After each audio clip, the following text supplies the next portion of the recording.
Iniisip niya kung may nakikita ba siya, ngunit sinisigawan siya ng kanyang amo na nakatayo lang sa paligid.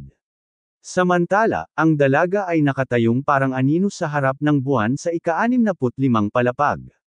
Bumalik sa apartment, hinarap ni Fang Yi ang kakaibang nilalang, na sumisigaw sa kanya. Sa kanyang mga ginintuang mata, alam niyang nagbago na ang kanyang katawan, at ngayon ay kaya na niya itong labanan ng patas. Ang nilalang pagkatapos ay umaatake gamit ang kanyang mga kuko, ngunit ang ating bida ay umiwas ng may kamanghamanghang bilis. Iniisip ni Fang Yi na talagang nagbago ang kanyang katawan, at ngayon ay nakikita na niya ang mga pag-atake sa slow motion.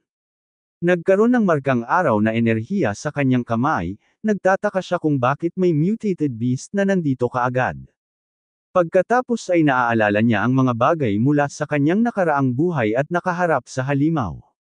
Alam ng ating bida na ang nilalang ay hindi pa ganap na nagbabago, at ang katangian ng gabi sa panahong ito ay nagpapataas ng lakas at siklab.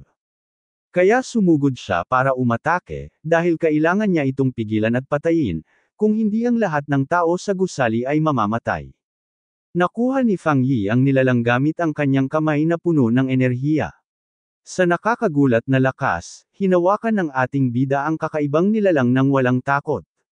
Mahigpit niyang hinawakan ang halimaw, at ang kanyang mga ginintoang mata ay kumikinang na may malamig at nakatutok na tingin.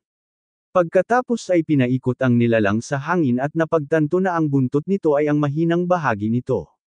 Sa pagkuha ng kanyang pagkakataon, hinawakan niya ang buntot ng hayop ng buong lakas. Inihagis ni Fang Yi ang halimaw sa bintana, at nabasag ito dahil sa lakas. Inihanda niya ang kanyang mga binti sa pagtalon at mabilis na sumunod sa halimaw. Gamit ang kanyang kamao na kumikinang na ginto, naghahanda siyang gamitin ito para sa isang malakas na suntok.